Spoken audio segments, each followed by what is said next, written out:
pulls down strongholds, loosing the angels to do warfare, reclaiming the land for God. But in 2008, God spoke one word to her in an audible voice, the word pygmies. Then a week later he spoke, go save the pygmies. And now she has led, with the help of God, some 45,000 pygmies. I'm sure the number's been increased. We'll hear from her in just a second now. She's able to lead 45,000 pygmies to Jesus. And she goes around speaking all across the nation about these pygmies and this miraculous story of how God has sent her, this white lady, real white lady, thin blonde hair, in the deepest, darkest jungles of the Congo, where they've never even seen a white person before. She has many miracles and many stories of miraculous protection from the Lord. The glory cloud is from God that follows her every place she goes. So she touches down in the Congo, that glory cloud follows her every place, and she's just come out with a brand new book to be able to show you and tell you even more about it. So, Bree Keaton, welcome back to the Prophecy Club. Great to be on with you, Stan.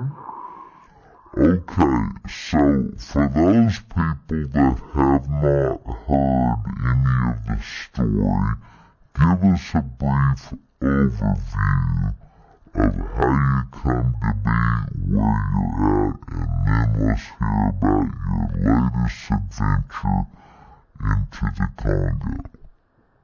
It's an exciting time, isn't it, to be alive when so much is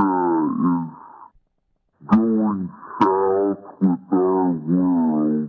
To be able to finally do something that reaches a totally unreached people group. And that's where I believe God sent me, because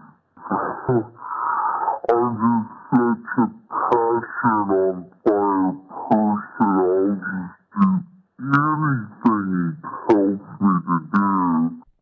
And when he told me, ordered me, in an audible voice to go rescue pygmies, go to the pygmies, he spoke to me 3 times in an audible voice. I jumped at the challenge, because I love a good challenge, and off we went to the Congo. And I was able to start rescuing pygmies right away, but that's where I discovered, with my first little group of pygmies that I found in the deep jungle, that they were being eaten by rebel soldiers. This was such a profound shock to me. I never even thought there were very many pygmies in this world anyway. I thought maybe they were extinct or something other than National Geographic.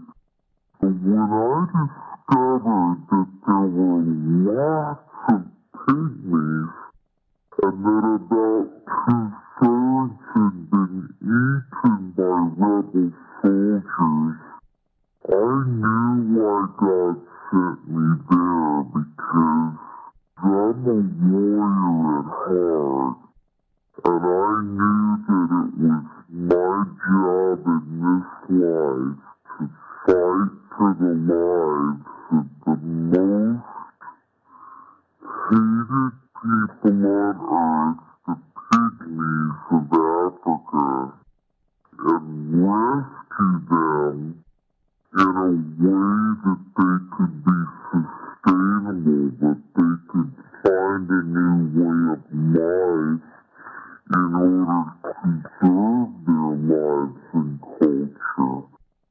So, my first little group of pygmies, there were only 200 that first experience. And they told me we're being eaten, most of our tribe is gone. I came home in shock, and soon the Lord spoke to me for the third time and said, go rescue pygmies. Audible voice. You can't fight God. You've got to do what God says. So I just started raising the funds, and off I went to the Congo, and we've been there, I don't know how many times, maybe 20 times. My team has been there, 20, 30 more times. They live there, and so I send them in constantly. Matter of fact, they're up in the northeast right now where Ebola broke out last year, and they're rescuing more pygmies up there right now because of the rain. Our villages are in trouble right now because of the rainy season, and just the mud and the water has washed away a lot of the houses I built them. But I want to tell you that I've rescued over 58,000 pygmies at this time. It's closer to 59,000 right now.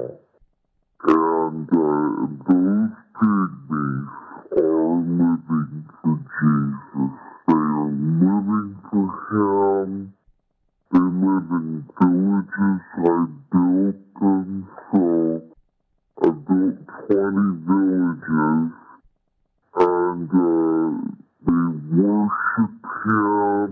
All their songs and dances are out of the Bible, and their whole lives focused on serving the Lord. So this has been transformation in its most seminal way, most basic way. Little lives transformed. Now, pygmies live in the deep, deep jungles, and they live in trees,